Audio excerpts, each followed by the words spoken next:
Painting the farm fence.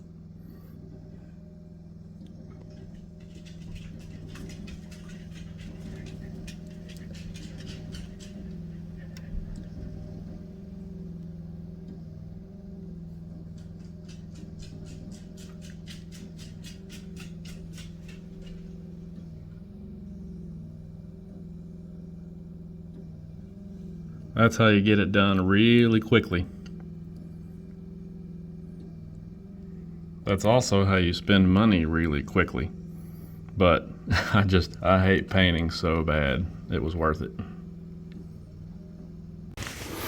So you may remember that I was talking about the issues I've had with this truck, and there's only really been two things that have needed repair. One of them was the timing cover leak, which apparently is somewhat common on these. And the other thing that is starting to become common is that rattle that I get from over in this area somewhere, where the exhaust comes off the turbo down to the DPF. Somewhere in that area, I told you guys I was having a rattle, and the Jeep guys have seen this as well. And some of them identified it as a broken bracket.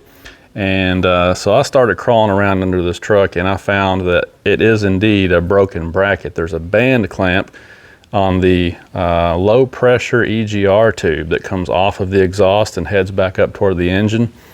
There's a little band clamp on there right next to the particulate filter, and it has snapped. And like I said, I noticed this about 3 or 4 weeks ago. I probably had somewhere around 16,000 miles on the truck at that point in time.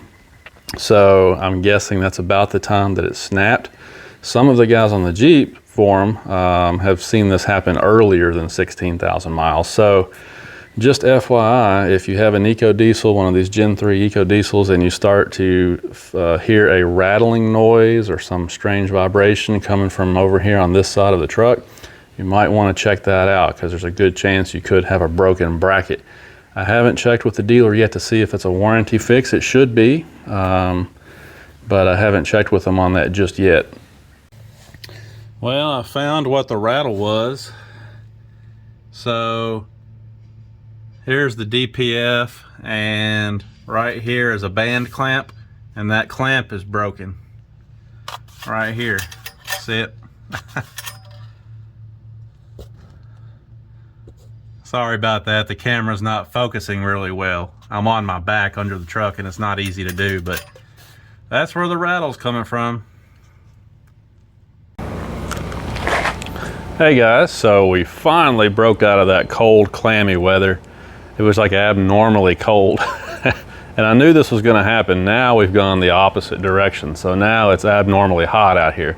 It's been sunny and dry, temperature in the 80s, which is kind of weird for us. I mean, it happens, but we shouldn't be this warm yet, and it's only gonna get worse. They're talking about maybe 90, 91 degrees over these next few days, which for May, now that's really starting to get on up there for May. So anyway, my oldest boy, he's home now from college for a little while, came to visit this weekend. He's got a 2010 model Ford Fusion, and he said the air conditioning is just not blowing hot anymore. Excuse me, not blowing cold anymore. It is blowing hot, which is pretty common on, you know, you get a car is like 8 or 10 years old, and you know that kind of happens. You have to recharge the system every once in a while. Now normally this is something that people would go to the shop to get done, you know, maybe a dealership or maybe even a local mechanic. You know, go take your car to a shop and have them recharge your system, and you can certainly do that. But I have found that there's these new kits on the market. I mean, they're not brand new, but they're relatively new, that make it super easy to do this at home. So I picked one of those up at Walmart today, and I'm just going to kind of show you how this works. Now, I did this on my Mustang, had a 95 Mustang. You may have seen that on the channel last year, and it kind of needed a recharge. So I tried one of these kits out, and it worked really good on the Mustang. So I don't see any reason why it won't work on this Fusion as well. So anyway, let me show you what we got here, and let's give this thing a try. So like I said, you may have seen these before. The auto parts stores all carry them. I got this one at Walmart just because Walmart is way less expensive on this kind of stuff. This one is called AC Pro, but there's a whole lot of different brands of the same thing out there. So basically this is a tall can of refrigerant. You notice this one is 20 ounces, which is about 1¼ pounds of refrigerant. So if you've just got a low charge, this is usually enough, you know, this 1 can is usually enough to do what you need to do to get it back to where it's supposed to be. And then it's got a built-in gauge here. If I can get the camera to focus, there we go. And of course you've got the hose here that you connect to your low side. Now, this thing will have instructions on it to show you exactly where to hook things up, step by step how to do it. And trust me guys, even if you're not a mechanic, you can do this. It's really easy. Just make sure you follow the directions. In a nutshell, what we're going to do is we're going to hook the gauge up to the low side.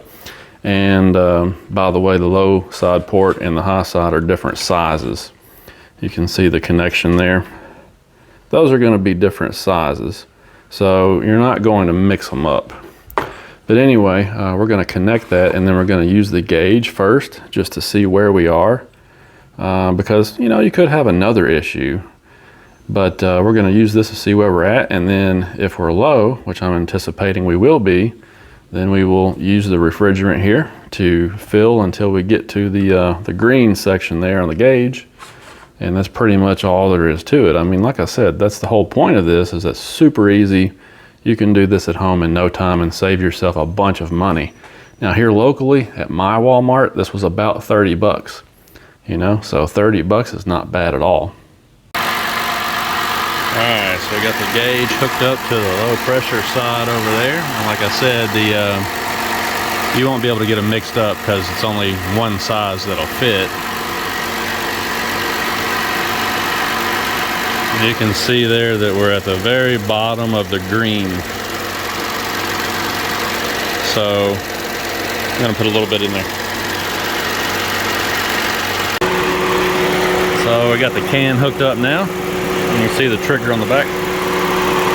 Sorry about that guys, I ended up losing some footage, but I think you can kind of see the idea of how that works though. You just hook that up, and then you know, the instructions will tell you to turn the can right side up like that, and you squeeze the trigger. Sometimes it helps to kind of shake it, you know, 10 or 15 seconds, let off. You got to keep doing that for a little while. And you can monitor that gauge too to make sure everything goes well, but that's pretty much all there is to it. So with that being said, I guess it's time to move on to another project. I got some trees I need to water down here because like I said, it's gotten so dry. Hot and dry already, so I'm gonna go water these little trees. And I got frustrated because I just have a little watering pail that I take to water them with, because again, they're just small trees right now, so I don't need a lot of water, but still I don't have enough in that pail to do all of them, and I hate walking up and down the hill to the water faucet all the time, so I decided to try something different. Yeah, so I got my bucket filled up with water, and I got my watering jug here. So I got these little trees, and there's some over there too that are pretty far away from the house. The house is way up the hill there, so it's not practical to run a water hose all the way down here. So what I do is I just fill my bucket up with water and bring my jug with me, and I've got plenty in here to do these little trees around here. I mean, it's like I keep saying guys, the uses for a compact tractor are endless. So now we have to go down here and spray some poison ivy. That's the thing about owning some land. I mean, it's awesome, but there's constant work to do, just constant. And the problem is these dogs, they're always getting up against the trees down here to pee. You know, and if they get the poison ivy on their fur and then they come in the house and we start petting them, then obviously you know what happens next. So anyway, I got some of this stuff here. It's a brush killer that's guaranteed, according to the bottle, to kill poison ivy. I used it last year, had a little bit of success with it. It seemed like that I had to do 2 or 3 applications. You know, like I'd have to spray the tree, and then I'd have to come back maybe a week later, spray the bottom of the tree again, and then the stuff would finally start to die off. But the product does work. You can see it growing up on the tree trunks there. There's some on that one over there. So yeah, unfortunately it just kind of goes up the bases of those trees. And then the other thing is, if you're down here, you know, weed trimming with a power trimmer, and you get into that stuff, it'll knock it all over you too, and then you break out all over your arms and stuff. So let me set this down so I can get a better image of it here. See, it says it kills poison ivy, and like I said, it does, but last year I had to do a couple of different applications. But it's a whole lot easier to have a jug like this with that spray nozzle, so you can just walk around and spray what you need to do. So we'll get that done, and then hopefully that stuff will go away before it gets worse. Yeah, and while I'm thinking about it, quick update on the Gladiator. I still haven't heard anything more from the dealership. It's I guess next week will be 3 weeks. Seems like that if you go through the forums and kind of gauge how long it's taking other guys to get their orders, about 3 weeks is, you know, how long it's taking from the time they put the order in until they actually get notification that it has shipped to the dealer. It's running about 3 weeks for most people. So next week I should get some information on that.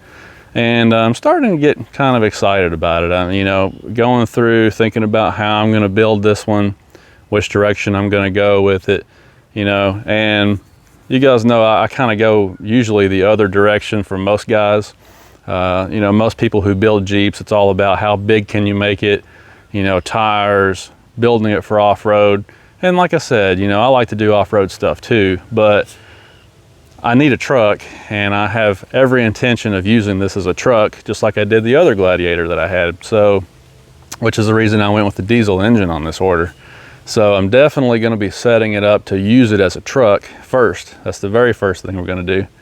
And then we'll kind of see where it goes from there. But I'm thinking about going a little bit different direction this time. You know, I was thinking about the way that the blackout look, black everything, black wheels, black everything, you know. That's kind of been the way that everything has gone the last 10 years, 15 years. Really, it started back before that when guys really got into the black steel wheels. That was probably 20 years ago. And then it just kind of snowballed from there and went into eventually black out everything. And I'm kind of thinking maybe it would be cool to go the other direction and kind of go old school with this, you know. I'm kind of a kid of the 80s. I remember how Jeeps used to look with the chrome wheels and the cool graphics on them and stuff. And I don't know, we'll see, but it might be kind of neat to do something like that, you know, kind of go old school with it and set it apart from everything else that's out there. I don't know. I'll keep thinking about it. You guys can have some input too if you want, but we've got some time to consider what to do with it here. But the first thing we're going to do is set it up for truck use. And that trailer over there, that 8.5 by 24 trailer, of course, that's going to put the Gladiator to the test because it's going to completely max it out. The specs on the Gladiator that I ordered will be completely at their limit with that trailer. So I can't wait to see how the truck tows and how it handles that when we go on our camping trips. And maybe even an elk hunting trip this fall. But anyway, I got to get off here and get some more work done. So thanks for watching. We'll talk to you later.